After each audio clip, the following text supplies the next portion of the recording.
नमस्कार दोस्तों, मेरा नाम है रंजीत और स्वागत है आप सभी का आरके सिविल पाठशाला यूट्यूब चैनल पर। दोस्तों, आज के द हिंदू न्यूज़पेपर का हम एनालिसिस करने वाले हैं। तो सबसे पहले चलते हैं एडिटोरियल वाले हिस्से की तरफ और देख लेते हैं इस पहले आर्टिकल को। ये पहला आर्टिकल पार्टिकुलरली डोनाल्ड ट्रंप के ऊपर फोकस करता है। उनकी क्या थिंकिंग है अमेरिका को लेकर के, उनके खुद की पोस्ट को लेकर के। अब जब उन्होंने खुद सरकार बना लिया है तो उनके माइंड में क्या चल रहा है देश दुनिया को लेकर के और खुद अमेरिका को लेकर के। तो ये आर्टिकल डोनाल्ड ट्रंप की पॉलिसीज़ और उनके इफ़ेक्ट्स पर केंद्रित है। इससे अमेरिका प्रभावित होगा, पूरी दुनिया में इसका असर पड़ने वाला है। इस आर्टिकल में बताया जाता है ट्रंप की जो थिंकिंग है उसमें सुप्रीमेसी मतलब श्रेष्ठता, हम सबसे अच्छे हैं, अमेरिका सबसे बढ़िया है। इसके अलावा मिसोगेनी मतलब महिलाओं के प्रति भेदभाव, वर्लुएंट नेशनलिज्म जिसको कट्टर राष्ट्रवाद बोला जाता है, मतलब एकदम बोल सकते हैं कि हमारा देश सबसे ज़्यादा अच्छा है, बाकी सब देश कोई काम के नहीं है, अमेरिका से अच्छा कोई है ही नहीं। ठीक है, यहाँ की हर चीज़ अच्छी है, हर चीज़, इस प्रकार से कहना चाहिए। कट्टर राष्ट्रवाद हमको देखने को मिला है। वर्लुएंट नेशनलिज्म का मतलब होता है अत्यधिक आक्रामक और असहिष्णु राष्ट्रवाद, जिसमें एक देश की पहचान और उसकी सांस्कृतिक श्रेष्ठता को बढ़ा चढ़ाकर प्रस्तुत किया जाता है। इससे क्या होगा, दूसरे देश के प्रति आप शत्रुता लगा करके देखते हैं। अल्पसंख्यक, माइग्रेंट्स एंड अपोजिंग आइडियोलॉजीज को दबाने की प्रवृत्ति होती है। साथ ही साथ ग्लोबल कोऑपरेशन को इसमें खतरा हो सकता है। ठीक है, इसलिए वर्लुएंट नेशनलिज्म नहीं होना चाहिए। इसमें क्या क्या होती हैं, इसमें रेशियल एंड कल्चरल सुप्रीमेसी हो सकती है, ऑपरेशन ऑफ माइनॉरिटीज़ हो सकता है, हाइपर नेशनलिस्टिक पॉलिसीज भी हो सकती हैं, एंड प्रोपेगेंडा एंड सेंसरशिप भी हमको देखने को मिल सकती है यदि बहुत ज़्यादा यदि हम नेशनलिज्म की चर्चा करेंगे तो। फिर से चलते हैं आर्टिकल की तरफ और देख लेते हैं इस आर्टिकल को, ठीक है, कि क्या ये बात करता है। 1960 और 1970 के दशक में यहाँ पर कहना चाहिए शैक्षणिक क्रांति आई थी। शैक्षणिक क्रांति आई है तो आप समझ लीजिए कि भाई यहाँ के जो लोग हैं वो जागरूक हो रहे हैं। तो 1960 और 70 के दशक में ह्यूमैनिटीज़ और सोशल साइंस में बड़ा बदलाव आया। इस दौरान हमको काउंटर वेस्टर्न नैरेटिव्स की विचारधारा विकसित हुई थी, जिसमें थर्ड जो वर्ल्ड है कि साहित्य को बढ़ावा मिला। इसमें कॉलोनियल हिस्ट्री को दोबारा लिखने, स्वतंत्रता की नई परिभाषा गढ़ने और लोकतंत्र और स्वतंत्रता को मजबूत करने पर जोर दिया गया था। मतलब यहाँ जब एक अलग ही दौर चला 1960 और 70 की टाइम पीरियड में, जिसमें बोला जा रहा है जो वेस्टर्न नैरेटिव है वो अच्छा नहीं है। इसके अलावा थर्ड वर्ल्ड का जो कल्चर रहा है, साहित्य रहा है, उसको बढ़ावा मिला। मतलब जो कॉलोनियल हिस्ट्री है इसको फिर से लिखने की दोबारा। इसके अलावा स्वतंत्रता क्या है इसकी नई परिभाषा गढ़ने की कोशिश करी गई। लोकतंत्र और स्वतंत्रता को मजबूत करने पर जोर दिया गया था।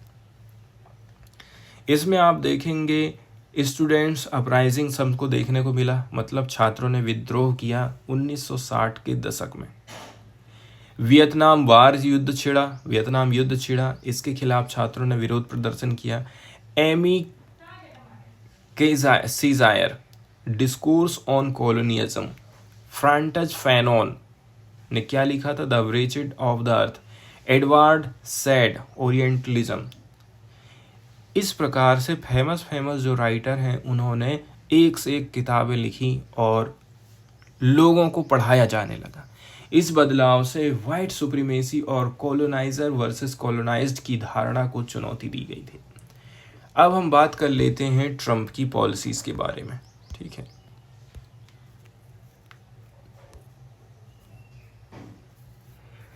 ट्रंप एडमिनिस्ट्रेशन शैक्षणिक आज़ादी को दबाने का प्रयास कर रहा है, पार्टिकुलरली स्टूडेंट और वहाँ के जो यूनिवर्सिटीज़ हैं उनसे रिलेटेड ये चीज़ है।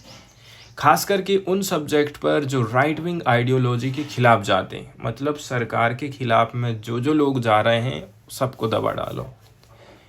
जैसे कि यूनिवर्सिटी प्रोग्राम की फंडिंग में कटौती करना। डोनाल्ड ट्रंप चाहते हैं कि ज़्यादा से ज़्यादा कैसे करके मैं पैसा बचाऊं, लेकिन आपको ये चीज़ भी समझने की ज़रूरत है, एजुकेशन में पैसा बचाना नहीं चाहिए बल्कि ज़्यादा से ज़्यादा खर्च करना चाहिए। ट्रंप ने diversity, equity and inclusion programme को टारगेट किया है, जो कि मल्टीप्लिसिटी मतलब बहुलता, इक्विटी और इंक्लूजन को बढ़ावा देते हैं।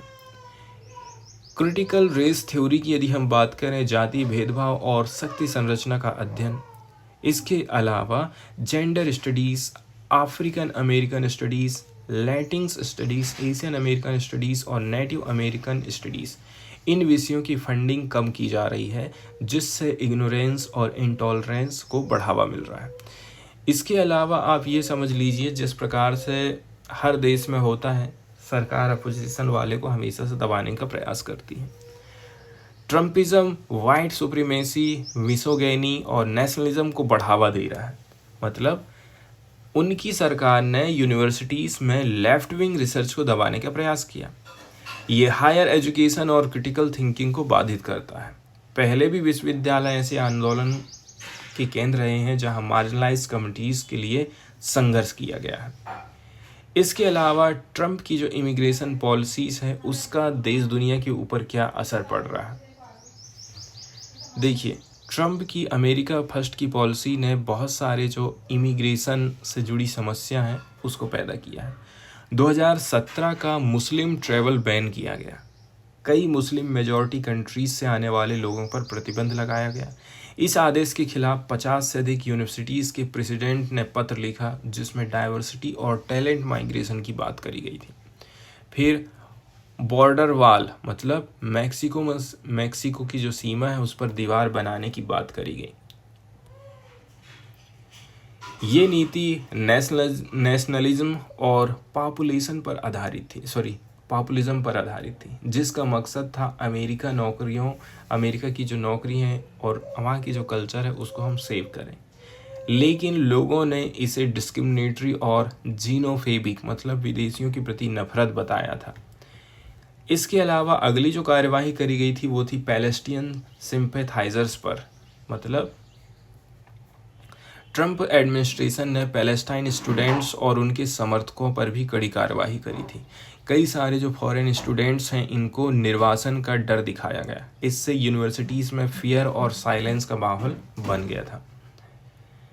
अब हम बात कर लेते हैं कैंपस की और किस प्रकार से जो परिवर्तन आने वाला है उसकी। कैंपस में बदलाव और चिलिंग इफेक्ट। ट्रंप की नीतियों से यूनिवर्सिटीज़ में विरोध की आवाज़ दबाई जा रही है। पैलेस्टाइन स्टूडेंट और ह्यूमन राइट्स एक्टिविस्ट के ऊपर आप कार्रवाई कर रहे हैं।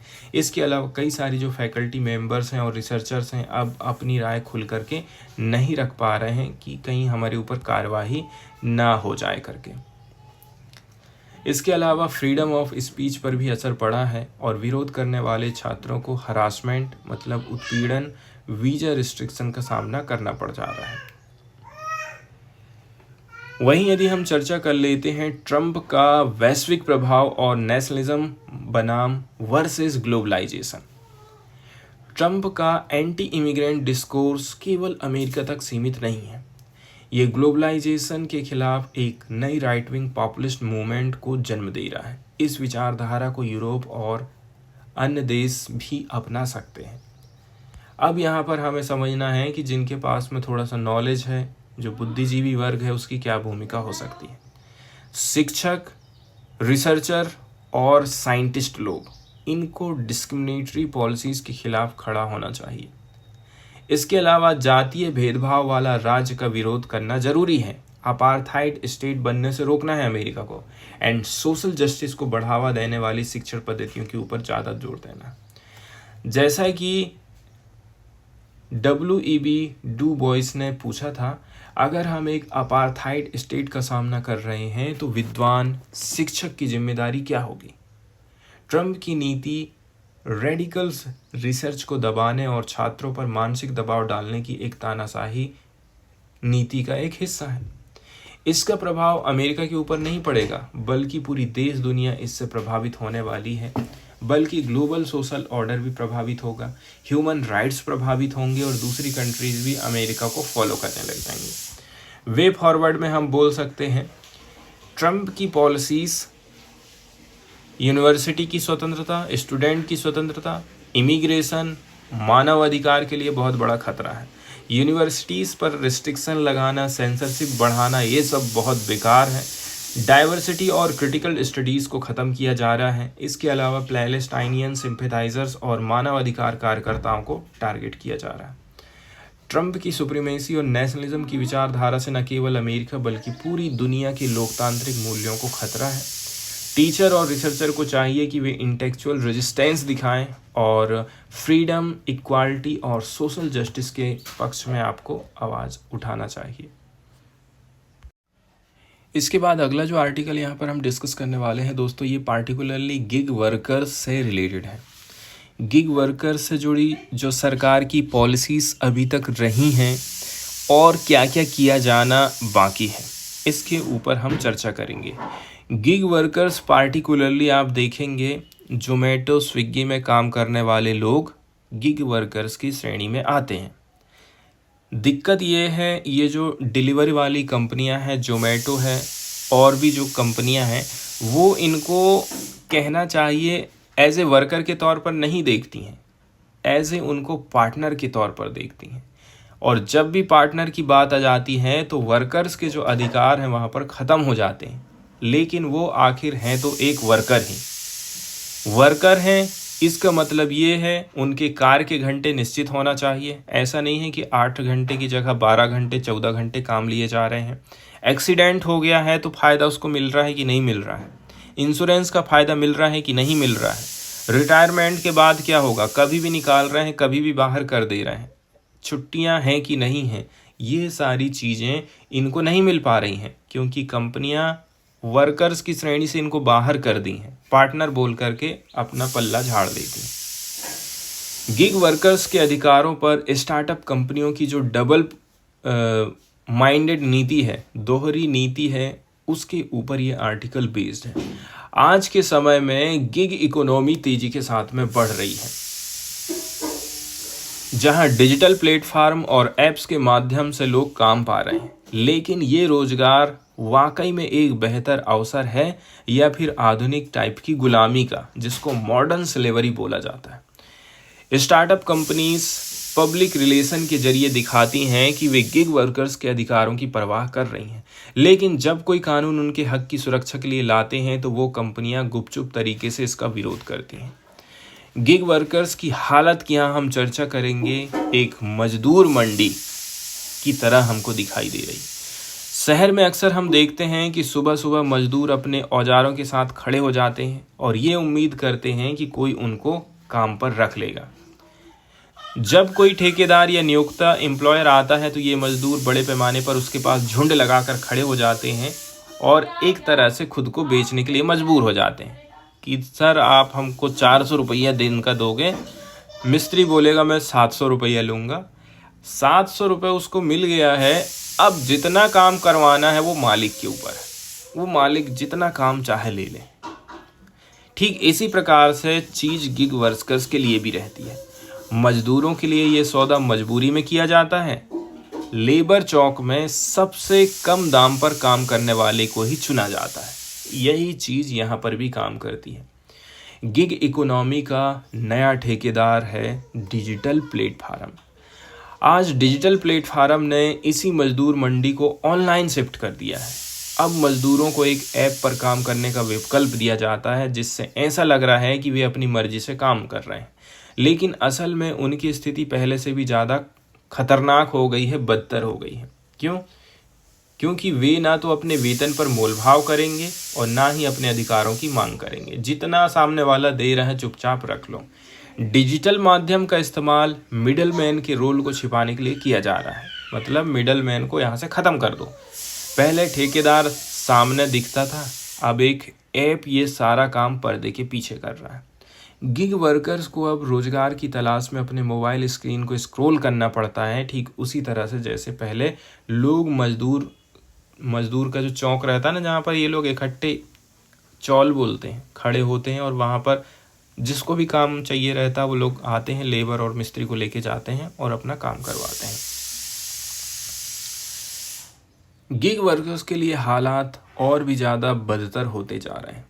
सबसे कम वेतन पाने वालों को ही काम मिल रहा है। जिस तरह मजदूर मंडी में ठेकेदार सबसे सस्ता मजदूर चुनता, सबसे सस्ता उसको मिस्त्री चाहिए, ठीक उसी तरह से डिजिटल प्लेटफार्म एल्गोरिदम के जरिए ये तय कर देता है कि सबसे कम भुगतान में कौन सा वर्कर काम करेगा। कर्मचारियों को लाभ नहीं मिलता है क्योंकि उन्हें इंडिपेंडेंट कॉन्ट्रैक्टर माना जाता है। आप खुद हमारे पार्टनर हैं। उन्हें कोई सोशल सिक्योरिटी नहीं दी जाती है, जैसे कि पीएफ, इंश्योरेंस और हेल्थ से रिलेटेड फैसिलिटीज। कलेक्टिव बार्गेनिंग आप नहीं कर सकते हैं। पहले मजदूर मंडी में मजदूर आपस में बातचीत कर सकते थे, एक काम करो 700 से कोई कम देगा तो कोई भी मिस्त्री काम में नहीं जाएगा। लेकिन डिजिटल गिग प्लेटफार्म ने उन्हें पूरी तरह से अलग थलग कर दिया है, ऑटोमाइज्ड कर दिया है। हर गिग वर्कर्स अकेले काम ढूंढ रहा है, अकेले संघर्ष कर रहा है। ऐप्स गिग वर्कर्स को एक दूसरे से जोड़ने नहीं देते हैं, जिससे वे कोई सामूहिक तरीके से प्रोटेस्ट नहीं कर पा रहे हैं। कंज्यूमर को वर्कर की स्थिति का एहसास नहीं होता है। जब डिलीवरी बॉय धूप, बारिश, ठंड में दौड़ करके खाना पहुंचाता है तो ग्राहक उसे बस कुछ सेकंड के लिए देखता है। ग्राहक ऐप पर 5 स्टार रेटिंग देने को कहता है, लेकिन उसे ये नहीं दिखता है कि वर्कर किन हालात में काम कर रहा है। वर्कर की असली हालात छिपी रहती है। गिग वर्कर रेटिंग के लिए संघर्ष करता है, लेकिन अधिकारों के लिए नहीं। इंस्टामेट्स जैसी सेवाएं घरेलू वर्करों को सिर्फ 49 प्रति घंटे रुपए, मतलब 1 घंटा में 49 रुपए मिलेगा, मजबूर कर रही हैं कंपनियां। इसलिए अब गिग वर्कर्स के नारे सुनाई देने लगे हैं, रेटिंग नहीं, हक चाहिए। इंसान है हम, गुलाम नहीं। We don't want ratings, we want rights. We are human beings, not slaves. तो गिग वर्कर्स के लिए कानून और उसका विरोध। राजस्थान में सबसे पहले ये कानून आया। गिग वर्कर्स ने राजस्थान में पहली बार एक कानूनी पहल करी, जिससे उनको अधिकार कुछ मिले, जैसे सोशल सिक्योरिटी, जिससे उनकी रोजगार की अस्थिरता का समाधान, अपने डेटा तक पहुंच, जिससे वे देख सकें कि उनका कितना पैसा जा रहा है और कितना बच रहा है। इसके अलावा ग्रीवांस रिड्रेस मैकेनिज्म बनाया गया ताकि आप अपनी समस्या की एफआईआर जो करना है करें।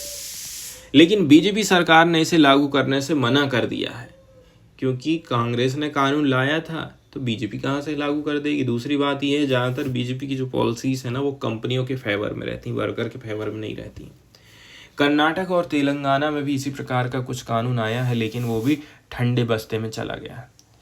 कांग्रेस सरकार ने कर्नाटक और तेलंगाना में एक प्रगतिशील कानून लाने का वादा किया था, लेकिन NASSOCOM और CII जैसी बड़ी कंपनियों ने विरोध कर दिया। कंपनियों का क्या बोलना है, गिग वर्कर्स हमारे पार्टनर हैं, एम्प्लॉय थोड़ी हैं, वर्कर थोड़ी हैं, इसलिए हम उनको वेतन, सुरक्षा या किसी प्रकार के अधिकार देंगे। इसका नतीजा ये हो गया है कि सरकार ने बिल को ठंडे बस्ते में बांध दिया है, कोल्ड स्टोरेज में। कानून बनाने का वादा किया, लेकिन कंपनियों के दबाव में वो पीछे हट गई है। यहाँ से हमें पता चलता है कि जो स्टार्टअप नए नए बन रहे हैं, उनकी डबल पॉलिसीज हमको देखने को मिल रही हैं। PR में ये दिखाना कि वे गिग वर्कर्स की परवाह कर रहे हैं, लेकिन निजी तौर पर हर ऐसे कानून का विरोध करना जो गिग वर्कर्स के अधिकारों को सुरक्षित करे, ये डबल एंडेड पॉलिसी है। एग्जाम्पल के तौर पर देखा जाए, अर्बन कंपनी के फाउंडर ने इंस्टामेड को न्यू इंडिया का वादा बताया, लेकिन गिग वर्कर्स के अधिकारों को देने वाले जो नए नए विधेयक आए थे उसका आप विरोध कर रहे हैं। वे फॉरवर्ड में हम बोल सकते हैं कि इस आधुनिक गुलामी को ख़त्म करना चाहिए। गिग इकोनॉमी ने कन्वीनियंस तो बढ़ाई है, सुविधा तो बढ़ाई, लेकिन मजदूरों को गुलामों की नई जंजीरों में जकड़ दिया है। जब तक स्ट्रॉन्ग रेगुलेशन नहीं बनेंगे तब तक गिग वर्कर्स का एक्सप्लॉयटेशन होते रहेगा। सिर्फ रेटिंग नहीं, हक भी उनको देना है। गिग इकोनॉमी काम की परिभाषा बदल रही है, लेकिन हमें ये तय करना होगा कि ये बदलाव श्रमिकों के हक में हो, न सिर्फ कंपनियों के मुनाफे के लिए। न्यूज़ वाले सेक्शन की तरफ यदि हम जाएं दोस्तों, तो एक जो न्यूज़ आई है पार्टिकुलरली हमारे लिए इम्पोर्टेंट है, क्योंकि इससे हमें पता चलता है कि हमारा जो चुनावी प्रक्रिया है उसमें क्या क्या सुधार अभी हाल फिलहाल में देखने को मिल रहे हैं और क्या सुधार की ज़रूरत है, कैसे करके हम उसको ट्रांसपेरेंट बना सकते हैं। अभी हाल फिलहाल में हमने देखा था कि ऐसी ऐसी घटनाएं सामने आ रही हैं, एक ही व्यक्ति को 2 नंबर मिल गए हैं वोटर आईडी के, या फिर ऐसा है कि 2 अलग अलग लोगों को एक ही वोटर आईडी का नंबर मिल गया है। इससे क्या होता है, फर्जी वोटिंग की संभावना बढ़ जाती है। यही सब चीज़ें हैं जिनमें रिफॉर्म्स की अभी ज़रूरत है। तो इस न्यूज़ में हम समझेंगे सुप्रीम कोर्ट और इलेक्शन कमीशन ऑफ इंडिया के बीच में जो काउंटिंग है, इलेक्शन काउंटिंग की डेटा में ट्रांसपेरेंसी को लेकर के चल रहे झगड़े पर ये आर्टिकल केंद्रित है। सबसे पहले तो हम समझते हैं मुद्दे को। लोकसभा सांसद महुआ मोइत्रा और एसोसिएशन फॉर डेमोक्रेटिक रिफॉर्म्स ने सुप्रीम कोर्ट में एक याचिका दायर करी थी, पिटीशन, जिसमें उन्होंने डिमांड किया था कि चुनाव आयोग अपने आधिकारिक वेबसाइट पर हर मतदान चरण के बाद प्रत्येक मतदान केंद्र का ऑथेंटिकेटिंग स्कैन किया हुआ और क्लियर लीजिबल मतदान रिकॉर्ड मतलब फॉर्म नंबर 17 वेबसाइट में डाले। बूथ वाइज डेटा आप अपलोड करिए, इतने इतने लोगों ने वोट डाले, ये पूरा डेटा उनको चाहिए था। सुप्रीम कोर्ट ने क्या बोला है? सुप्रीम कोर्ट की पीठ जिसकी अध्यक्षता कर रहे थे मुख्य न्यायाधीश संजीव खन्ना, उन्होंने चुनाव आयोग से कहा कि वो 10 दिन के भीतर याचिकाकर्ताओं की बात सुने और उनके मुद्दे को हल करने का प्रयास करें। यह आदेश चुनाव आयोग की पहले की अनकम्प्रोमाइजिंग कठोर स्थिति में नरमी दर्शा रहा है, खास करके जब से नया मुख्य चुनाव आयुक्त ज्ञानेश कुमार ने पदभार संभाला है। चुनाव आयोग का क्या रुख रहा है? इलेक्शन कमीशन ने मई 2024 में सुप्रीम कोर्ट में एक हलफनामा एफिडेविट दायर किया था, जिसमें उसने मतदान टर्नआउट डेटा को सार्वजनिक करने के खिलाफ सख्त रुख अपनाया था। आयोग ने बोला था इस डेटा को केवल उम्मीदवारों और उनके पोलिंग एजेंट के साथ साझा करना कानूनी रूप से लीगल मैंडेट है, बाकी हम किसी को क्यों दिखाएंगे अपना डेटा। हालांकि इलेक्शन कमीशन ने नॉन स्टैट्यूटरी पहल के रूप में मतदान turnout, voter turnout app, website and press release के माध्यम से आंकड़े उसने जारी किया था। अब एडीआर और महुआ मोइत्रा इस चीज को लेकर के इतनी ज्यादा टेंशन क्यों ले रहे हैं? एडीआर की तरफ से वकील है प्रशांत भूषण, नेहा राठी, चेरिल डिसूजा। उनका कहना है फार्म नंबर 17 जिसमें हर वोटर के वोटों का रिकॉर्ड होता है, इसको आप सार्वजनिक करिए। 2024 लोकसभा चुनाव में वोटर टर्नआउट के डेटा में अत्यधिक देरी करी गई, फिर अचानक तेजी से बढ़ोतरी हो गई। इससे तो क्वेश्चन खड़ा होगा नहीं, फर्जी वोटर कहाँ से आ गए करके। इससे ऐसा लगा कहीं आपने ईवीएम को बदल तो नहीं दिया। सुप्रीम कोर्ट में बहस हुई थी। अभिषेक मनु सिंघवी ने क्या बोला है? चुनाव आयोग की जो रिलक्टेंस है, मतलब उसकी इच्छा नहीं है, इस बात का संकेत दे रही है कि वे मतदान डेटा का विश्लेषण और सार्वजनिक खुलासा तो चाहते ही नहीं है। विभिन्न मतदान केंद्रों के आंकड़ों और बाद में घोषित किए गए वोटर टर्नआउट में बहुत बड़ा वाइडर डिस्क्रिपेंसी हमको देखने को मिली थी, मतलब अंतर बहुत ज़्यादा था। प्रशांत भूषण कह रहे हैं लोगों को यह अधिकार है ना भाई जानने का। जब सुप्रीम कोर्ट ने चुनावी उम्मीदवारों के आपराधिक रिकॉर्ड की जानकारी सार्वजनिक करने को कह दिया है, तो मतदान का डेटा आप क्यों नहीं कर सकते हैं सार्वजनिक? इलेक्शन कमीशन ने बोला फार्म नंबर 17 को हम उस पार्टिकुलर व्यक्ति को दिखा देंगे, उनके एजेंट को दिखा देंगे, लेकिन हम आप सभी को नहीं दिखाते। मतदान परसेंटेज के फिगर टर्नआउट केवल अनुमानित होते हैं क्योंकि कई मतदान केंद्र दूर दराज क्षेत्रों में होते हैं। ईवीएम और मतदान रिकॉर्ड को वापस लाने में समय लगता है, इसलिए अंतिम आंकड़ों में परिवर्तन, चेंजेस आते रहता है।